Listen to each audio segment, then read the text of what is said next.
So, history tells us that in the late 1800s, thousands of people were locked away in insane asylums.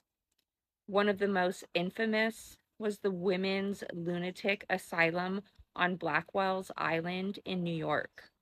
Women were committed for reasons that seem unbelievable today. Some were admitted for grief, some for postpartum illness, some because they didn't speak English, some because their husbands or families claimed they were difficult. We know from Nally Bly's investigation that many patients were neglected, abused, and some appeared perfectly sane.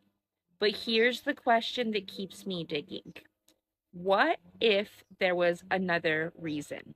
What if some of these men and women remembered a history that they weren't supposed to remember?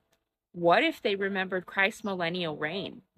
What if separating husbands from wives wasn't simply institutional policy, but part of a much larger reset?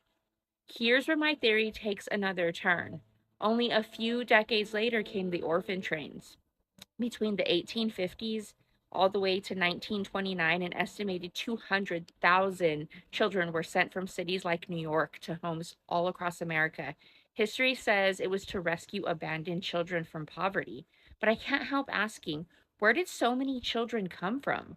Why were families being separated? Why were entire generations relocated across the country?